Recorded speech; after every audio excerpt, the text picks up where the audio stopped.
सादर नमस्कार, सादर जय जिनेंद्र। क्षमा ब्रेकिंग जैन न्यूज प्रतिदिन प्रातः, दोपहर एवं रात्रि में देश भर से संपूर्ण जैन समाज से संबंधित सही और सकारात्मक समाचारों के लिए देखना और सुनना न भूलें। साथ में आपसे विनम्र निवेदन है कि यदि आपने इस चैनल को सब्सक्राइब नहीं किया है तो कृपया अवश्य कीजिए और शेयर और लाइक करके धर्म प्रभावना में सहयोगी एवं सहभागी बनिए। पत्रकांड, आचार्य पद, गुरु निंदा एवं सप्तम प्रतिमाधारी ब्रह्मचारिणी बहन जी का पुतला जलाने तथा उन्हें अपशब्द कहने पर जयपुर में विराजमान आचार्य श्री शिष्य परम पूज्य जैन मुनि श्री पावन सागर जी महाराज की प्रतिक्रिया प्राप्त हुई है। लीजिए सुनिएगा। भगवान पार्श्वनाथ धाम काकोरी में स्थित साधु सेवा धाम आगम के पथ पर चलने वाले ऐसे दिगंबर जैन मुनिराज, आरिका माता जी व अन्य त्यागी व्रतियों के विश्राम एवं आहार की पूर्ण व्यवस्था कर रहा है, जो अत्यंत वृद्ध अवस्था में है या रोग ग्रस्त है। आप भी इस पुण्य कार्य में सहभागी बने और पुण्य के भागीदार बने। एक दिन के चौके की राशि मात्र 2100 रूपए, 10 साल की पात्रता जिसमें आपके नाम से साल में 2 बार चौका लगेगा, जिसकी राशि मात्र 11,000 रूपए है। आजीवन साल में 2 बार आपके नाम से चौका लगेगा तथा आपका नाम शिलापट पर लिखा जाएगा। राशि मात्र 25,000 रूपए है। 1 माह की पूजन राशि मात्र 3100 रूपए। दान जमा करने हेतु खाता विवरण भगवान Parshvanath Dham trust, bank of Baroda, Chowk branch, Lucknow. खाता संख्या 0645010029,154। IFSC code BARBO LUCKNO। संपर्क सूत्र 9452017984 7007783995। पार्श्वनाथ भगवान की जय। परम पूज्य संत शिरोमणि आचार्य गुरुवर विद्यासागर महाराज की जय। परम पूज्य अभिनव आचार्य गुरुवर समय सागर महाराज की जय। मैं यहाँ आप लोगों के सामने इसलिए उपस्थित हुआ हूँ कि बहुत समय से पत्रकांड को लेकर के बहुत सारी चर्चाएं समाज के बीच में हो रही थी और कई सालों से एक षड्यंत्र चल रहा था। वह षड्यंत्र धर्म, संस्कृति और गुरु और संघ को लेकर के एक निंदनीय कांड है और इसलिए मैं यहाँ पर बात बताना चाह रहा हूँ कि जिस जिज्ञासा समाधान में एक श्रावक ने जिस टोन में गुरु व आचार्य विद्यासागर जी को और नवाचार्य समय सागर महाराज को जिस प्रकार उन्होंने टोन में बात की, वह एक निंदनीय बात है, क्योंकि श्रावक को इस प्रकार किसी साधु या आचार्य को लेकर के इस प्रकार का बोलना नहीं चाहिए। उनको अपनी औकात समझ में आना चाहिए। जो श्रावक 2 कौड़ी का नहीं है और वह उन आचार्य के बारे में ऐसी उल्टी सीधी बात करे, ये शोभा नहीं देती। जिस समय सागर आचार्य समय सागर महाराज जी 50 सालों से साधना करते आ रहे हैं, मुनि बन के तपस्या कर रहे हैं, लेकिन उस श्रावक को इतना भी मर्यादा का ख्याल नहीं रहा कि एक संयम की लकीर भी जिसकी जिंदगी में नहीं है, वह 50 साल के साधु के लिए आप जिस टोन में बात कर रहे थे और जिस प्रकार आपके वचन वह बाहर निकल रहे थे, वह बिल्कुल ही शोभास्पद नहीं थे। गंधर्वों के बीच से बाहर आ जाओ, चाणक्यों के बीच से बाहर आओ, ये क्या शोभा देती है तुम्हारे लिए? या किसी साधु को तुम्हारे लिए किसी का हक नहीं बनता कि किसी साधु के लिए या किसी आचार्य परमेश्वर के लिए इस प्रकार के आप उसका संबोधन करें।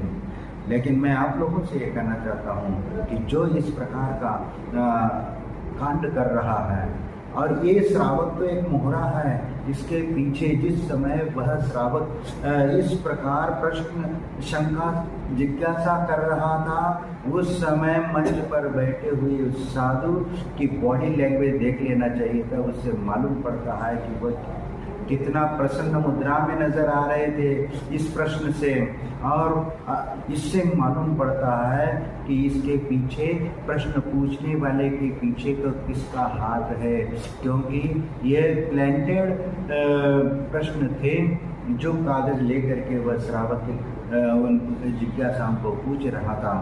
लेकिन ये हमें ध्यान रखना चाहिए कि गुरु के लिए इस प्रकार उनके प्रति आलोचना और निंदा का वचन बोलना ये शोभा नहीं देती। और एक बात ये भी है कि जब उस श्रावक ने इस प्रकार बोला और समाज में एक आंदोलन शुरू हो गया और उसके प्रति निंदा हर जगह होने लगी और साधु संतों ने भी उसकी आलोचना करना शुरू कर दी, तब तीन चार दिन बाद वह कहने लगे कि उसको हमारे मंच पे ही आ करके उस श्रावक को बोलना चाहिए। भैया जिस मंच पर आपको ये प्रश्न पूछ रहा था उसी समय आप उसको टोक देते, उसको रोक देते और उनके ऐसे अभद्र प्रश्न के लिए आप उनको प्रताड़ित करते, लेकिन आपने ऐसा नहीं किया। इसका मतलब ये सिद्ध होता है कि तुम उस प्रश्न के वाकिफ थे और तुम उस प्रकार आप चाहते थे इस प्रकार का प्रश्न पूछा जाए और इसलिए इस प्रकार आपने वक्रत्य किया है परोक्ष रूप में। प्रत्यक्ष में तो आप निर्दोष अपने आप को दिखा रहे हो, लेकिन उसके पीछे का हाथ नजर आ रहा है, सबको दिख रहा है। लेकिन आपको जिस गुरु ने आपको सन्मार्ग दिखाया और महाव्रतों को दिला करके इतना ऊंचाई तक पहुंचाया, लेकिन उनकी गुरु की उन गुरु के बारे में तो कम से कम थोड़ा तो गरिमा रखते, लेकिन ऐसा कुछ भी नहीं किया। एक पद के पीछे तुमने अपने गुरु को निंदा की और एक नवाचार्य के प्रति भी आपने जिस ढंग से बातें करवाई वह शोभास्पद नहीं है एक साधु के लिए।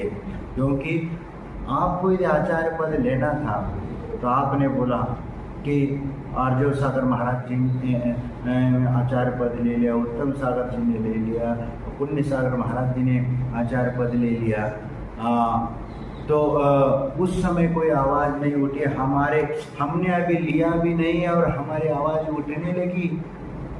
हाँ, लेकिन आप क्या समझते हो कि इस प्रकार तुम्हारी ये समझ रहे होंगे कि मैं आचार्य बन जाऊंगा तो लोगों में घबराहट होने लगी, हो खौवा बना दिया, ऐसे आप जिस प्रकार एक्शन करके दिखा रहे थे इससे मालूम पड़ता है कि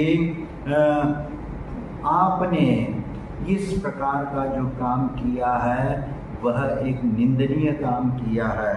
क्योंकि एक पद के पीछे आप गुरु को बदनाम करके और एक नवाचार्य को बदनाम करके तुम आचार्य बनना चाहते हो, पद प्राप्त करना चाहते हो, ये इससे निंदनीय और कुछ नहीं हो सकता। यदि तुम्हें आचार्य बनना ही है तो जैसे आर्जव सागर, उत्तम सागर या पुण्य सागर बनाए उसी प्रकार तुम भी बनते। तुम्हें कौन रोक रहा?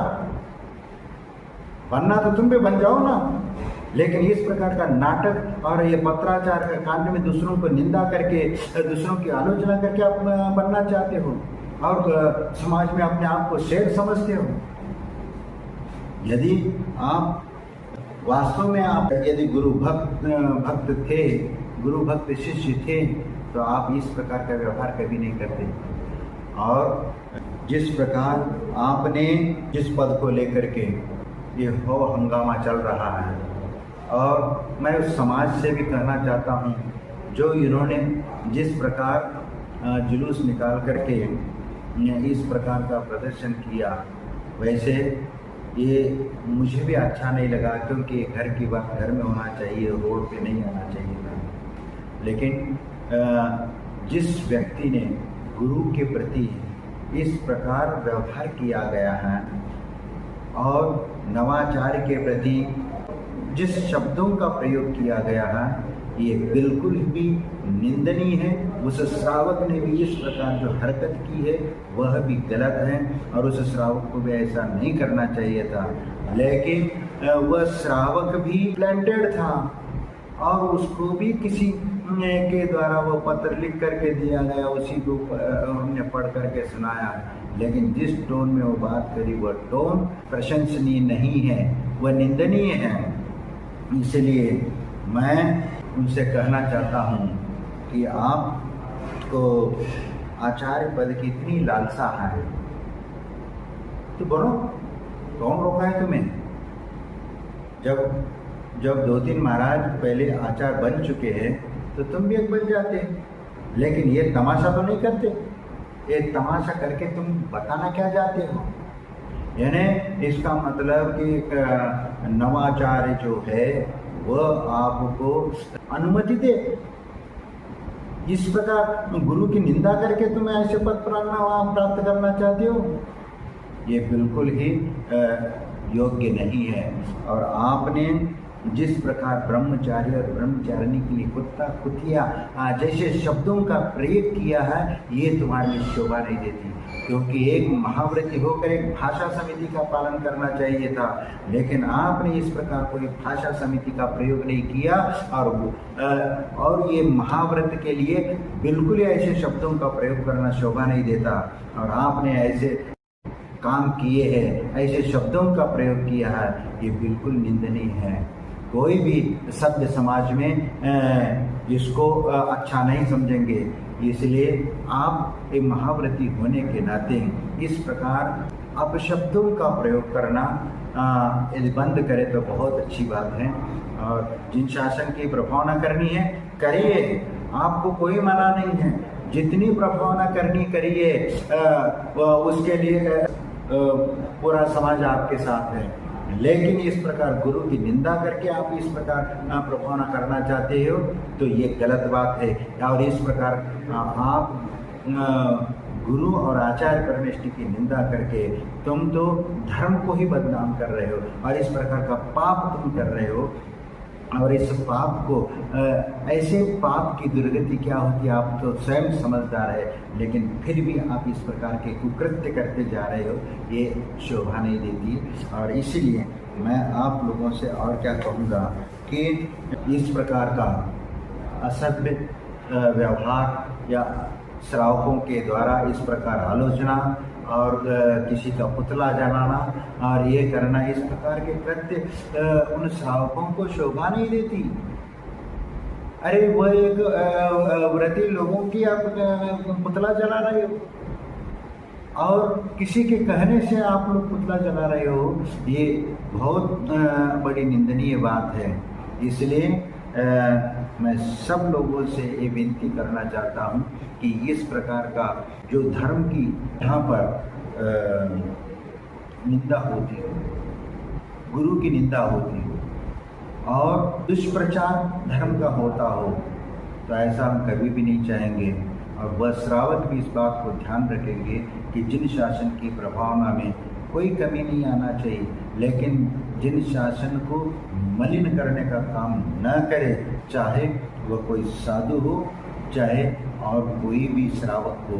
लेकिन मैं सबसे ये कहना चाहूँगा कि जिन शासन को मलिन करने का काम न करें, ये मैं अपेक्षा करता हूँ। परम पूज्य संत शिरोमणि आचार्य गुरुवर विद्यासागर महाराज की जय।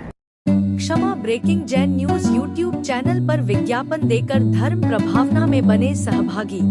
विज्ञापन देने हेतु संपर्क कीजिए मोबाइल नंबर 9026900740 एवं समाचार एवं वीडियो भेजने हेतु WhatsApp number 9335236222। Kshama breaking Jain news YouTube channel देखने के लिए आपको बहुत बहुत धन्यवाद। सादर प्रणाम, सादर जय जिनेंद्र।